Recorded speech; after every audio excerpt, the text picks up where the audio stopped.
Hey people, what's going on? It's Friday, April 7th.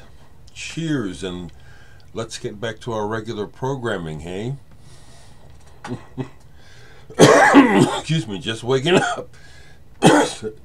Just waking up, so pardon me if there is my body adjusting to being up and drinking this first cup of coffee. Sorry if you have to, if that bothers you, sorry. Nothing I can do about it. Let's get back to our regular programming.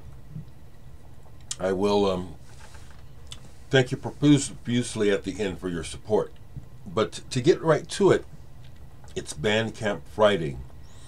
And I have a new 3-track EP out, and I'm getting ready to share at least one track from it.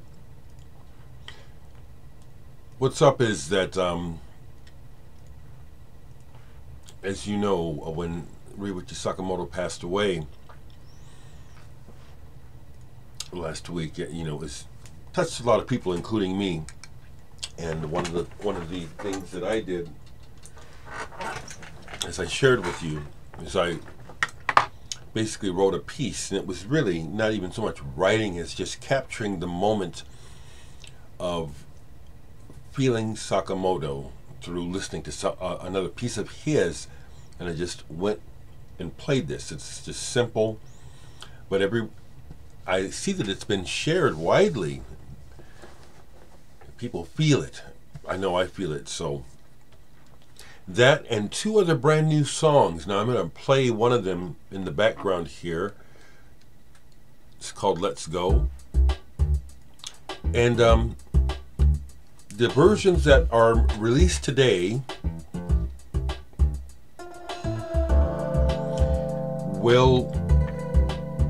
the final versions that include the contributions of my other musician friends, that'd be Blake and Cubby, and also James Ballerin for my next record. Their contributions will be added, but this is it. This is the track. And again, this is in a lot of ways, the way this came out was inspired by Ryuichi Sakamoto.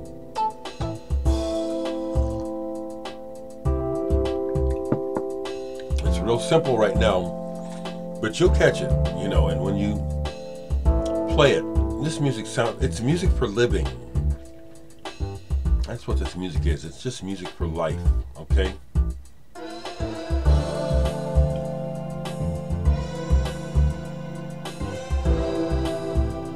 See what I'm saying? This is some beautiful music for you.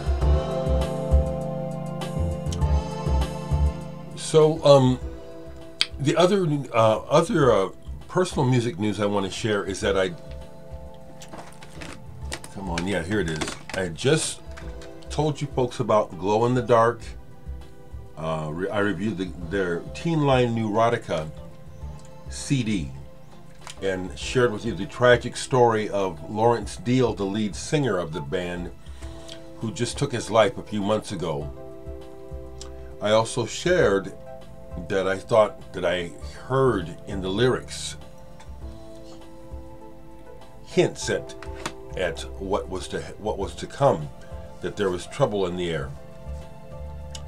Anyway, Aaron, the main protagonist of the group and the musician who writes all the music and writes it and records it all, has made some promotional videos. He just finished up the latest video for a song up here called Say Yes, and he asked me to come over yesterday and appear in the video. I'll leave a link. It's online. Plus, this is on Bandcamp, so this is another artist that you can show support to through Bandcamp Friday. I would like to encourage you to, folks, to widely support musicians and artists on Bandcamp Friday. Several people I know have stuff available.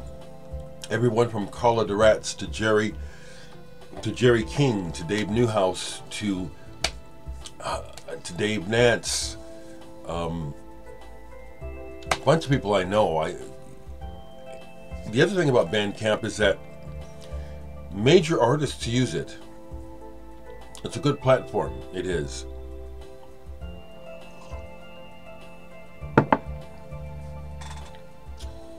Music-wise, if I didn't show this, I'm showing it today. This is a discus release that came out a few years ago, Orchestra of the Upper Atmosphere. And I just put this on the other day and it was like, whoa, this is real good. This is real good. Martin Archer with Steve Dinsdale and some other really good players. This is maybe a little bit like Centipede, Septober Energy, in that sort of area of, feels almost like at times like a large ensemble, although it's really not that many people. It's a big sound. Lots of reeds, violins, electronics. Number 4, Orchestra of the Upper Atmosphere. I'm going to put it out here too. I haven't contacted Martin Archer yet of Discus, but when the CD that I just finished making comes out, I intend to approach him and see if he would be willing to carry copies, physical copies of it, so that you can buy it in Europe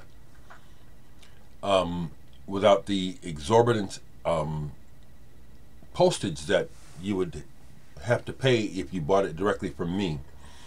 If you happen to see this, Martin, I'm going to be getting a hold of you in a little while, asking if there's any possibility of getting some distribution through you for my new CD. That'd be nice to make it available, to make a physical copy available to folks outside of the United States. That would be nice. I recently watched a documentary about the band, the Belgian band, the Neon Judgement, who I have liked ever since I discovered them early on. I heard them early on in their TV Treated. I heard that when it came out. They were on the Play It Again Sam label and some others, but Play It Again Sam was a label that I picked up on that I said, I kind of like what's going on with this label. A lot of electronic stuff, but good ears. So this is their album Blood and Thunder. I forget what year it came out.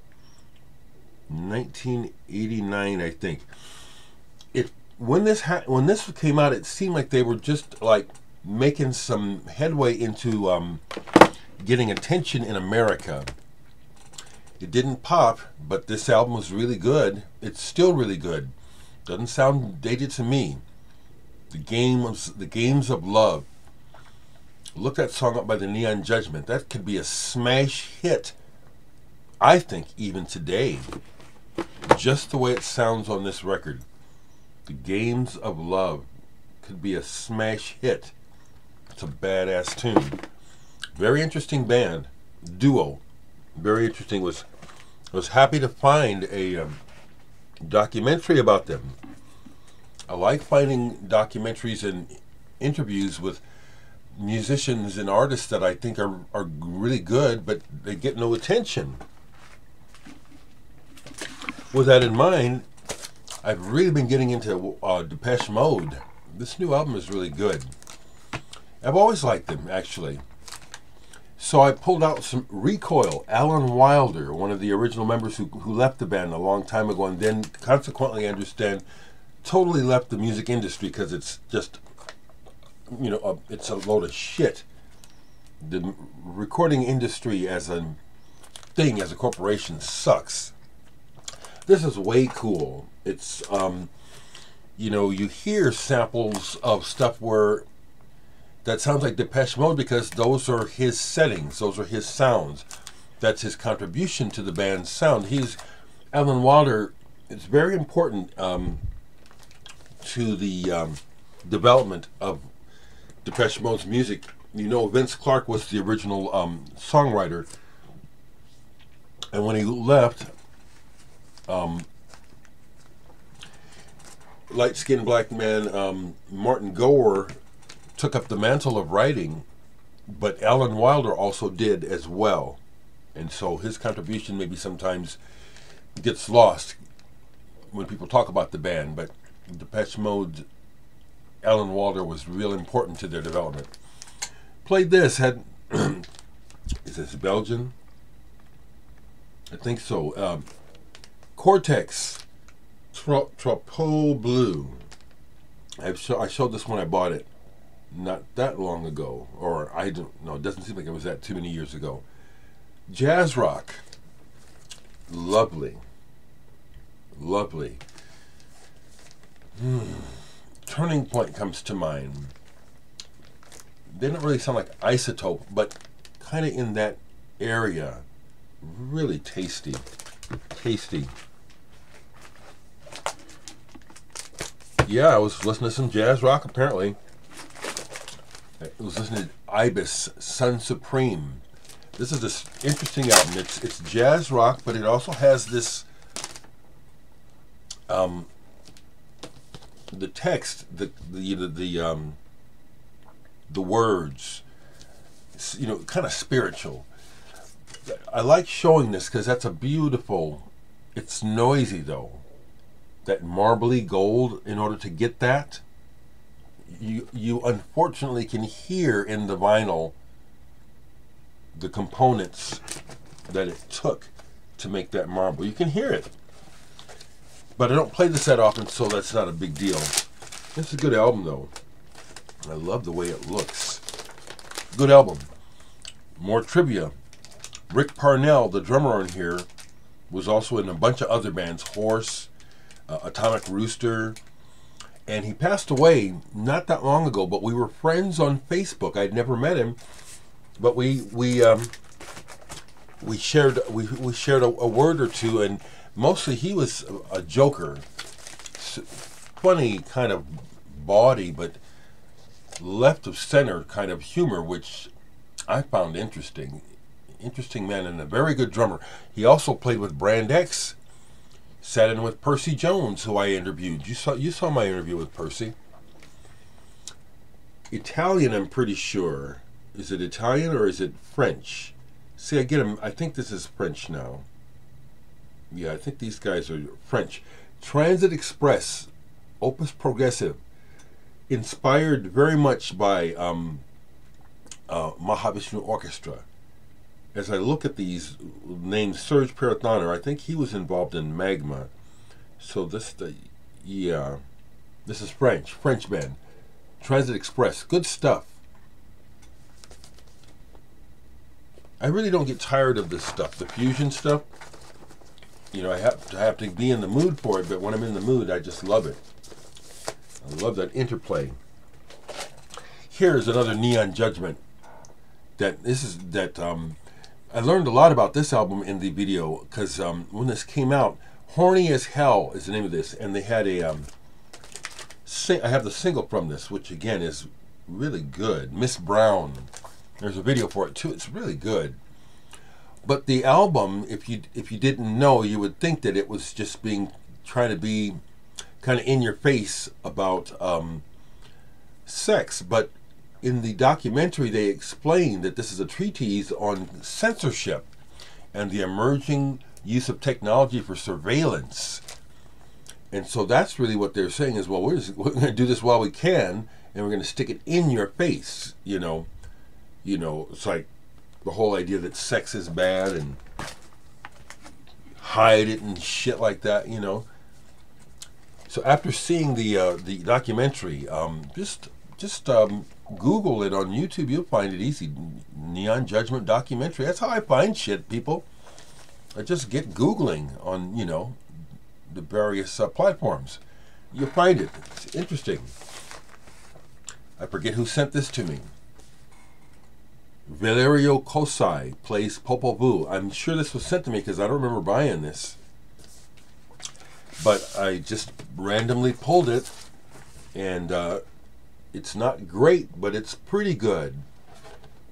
It's like, you know, the idea of covering Popol Vuh is you set yourself a pretty high bar if you plan to add anything to what the originals were. This doesn't do that.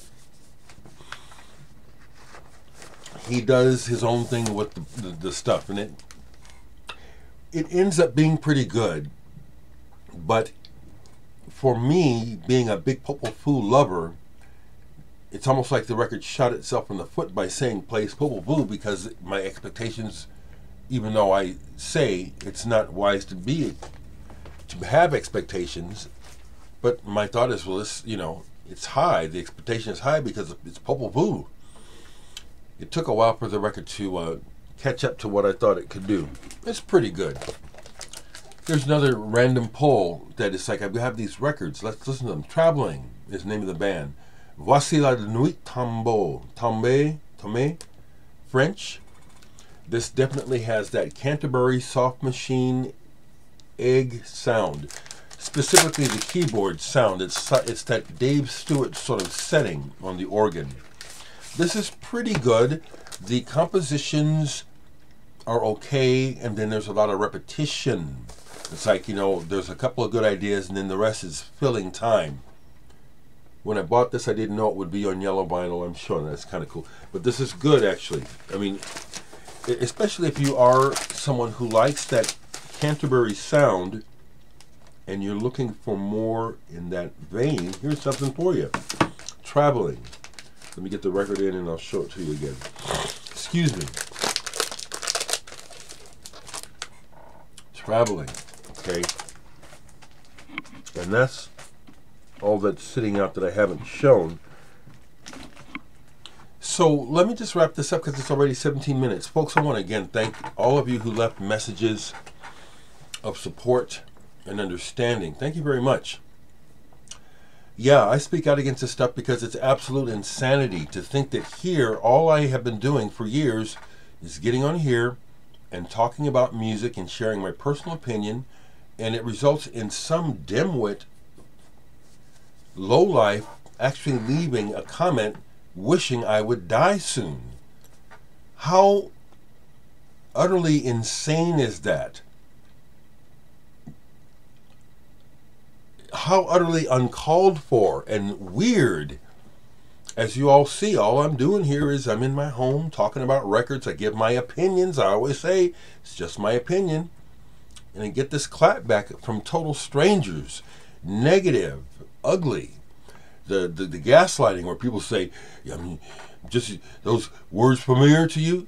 No, it's ignorant. You know, it's the whole idea of trying to I'm not even going to explain it because it's very childish and it's bullshit. When I'm speaking, I'm, like I said, I'm sharing two things. Sharing my passion, sharing my opinion, but I also know that a lot of what I say is helpful. Unlike the clapback troll bullshit that I have been dealing with, it's not helpful. For some people who don't see, and that's why I keep talking about it, because trolling hurts people. It does. It literally causes mental anguish and causes some people to kill themselves because of strangers with bad agendas, people who are broken inside and are spreading their brokenness to others. I see it, you know, so I'm addressing it. Okay, these people will probably come around and try again, and that's how foolish and dysfunctional they are, that they can't hear clearly what I'm saying, and also can clearly see that you folks, for the most part, that watch the videos are decent people, and we don't want no part of this hate and this negative energy. There's no reason for anyone to be coming over here trying to pick a bone with me about anything. You can share your thoughts. There's no reason for a person to come over here angrily sharing their thoughts. That's misinterpreting me sharing what I'm saying with gusto, with verve, with passion. That's also people not understanding that, like say, think of it in a familial setting, siblings. You have a sibling that needles you for no reason. They just bug you. They're just, you know what I'm talking about. If you have brothers and sisters and you've had those moments where one of them is just trying to get your goat about something, and you didn't ask for it, you didn't do anything to deserve it, they're just needling you, and then you finally have enough and you retaliate, you respond. That's what's going on when I call names and I curse and stuff. I've had enough. It's justified anger. I have been violated. I've been assaulted, okay, verbally. And so I'm just standing my ground saying, hey, what the hell is this shit? So,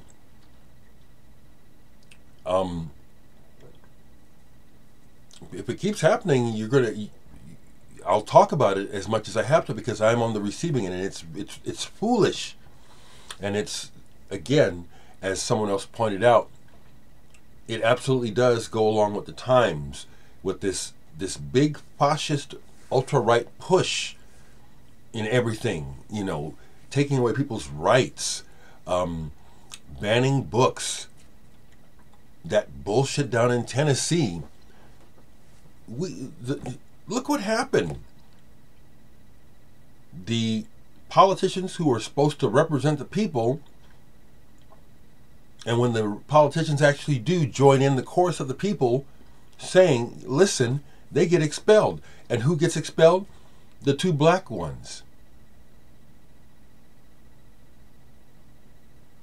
And you don't see how wrong that is? You're going to still keep pushing back, saying some bullshit about decorum and all this other excuses for just making life hell for common people. So, besides talking about what I think about music, if I have to keep dealing with this racist bullshit, you're going to hear about it. So, Bandcamp Friday. Please go to my Bandcamp site and grab my new EP. Get some of the older stuff. Someone was asking me about The World is Burning, the physical CD that I have still available. When you buy it, the order goes to Pittsburgh. I don't have them. The label, the guy that owns the label, is in Pittsburgh. He sends the CDs out. The person was asking if they could get mailing confirmation. Well, I don't mail it, so I can't tell you yes or no. But more than likely, you'll get the CD, I know that. I've been doing this for years, and I have a good track record. We get the music to you, okay? There's no flim-flam or somebody trying to scam or do shady business here, okay? I got personal integrity, okay? That's why I stand up to bullshit, okay? And if any bullshit lands on this video from my racist haters, trolls, I'll leave it for a while. So, because I usually delete it, because it's just like it's like a neighbor dog getting in your lawn and shitting in it, you know, and the neighbor doesn't clean it up. I clean it up. But if I get some crap, maybe I'll leave it for a while so the other folks can see what I deal with. I'd like for it to be over. Okay, I know you folks are watching. I think it's rather insane how you follow me and you watch me. Sometimes you're the very first people to comment. What is your problem? And that's not the way to be my friend.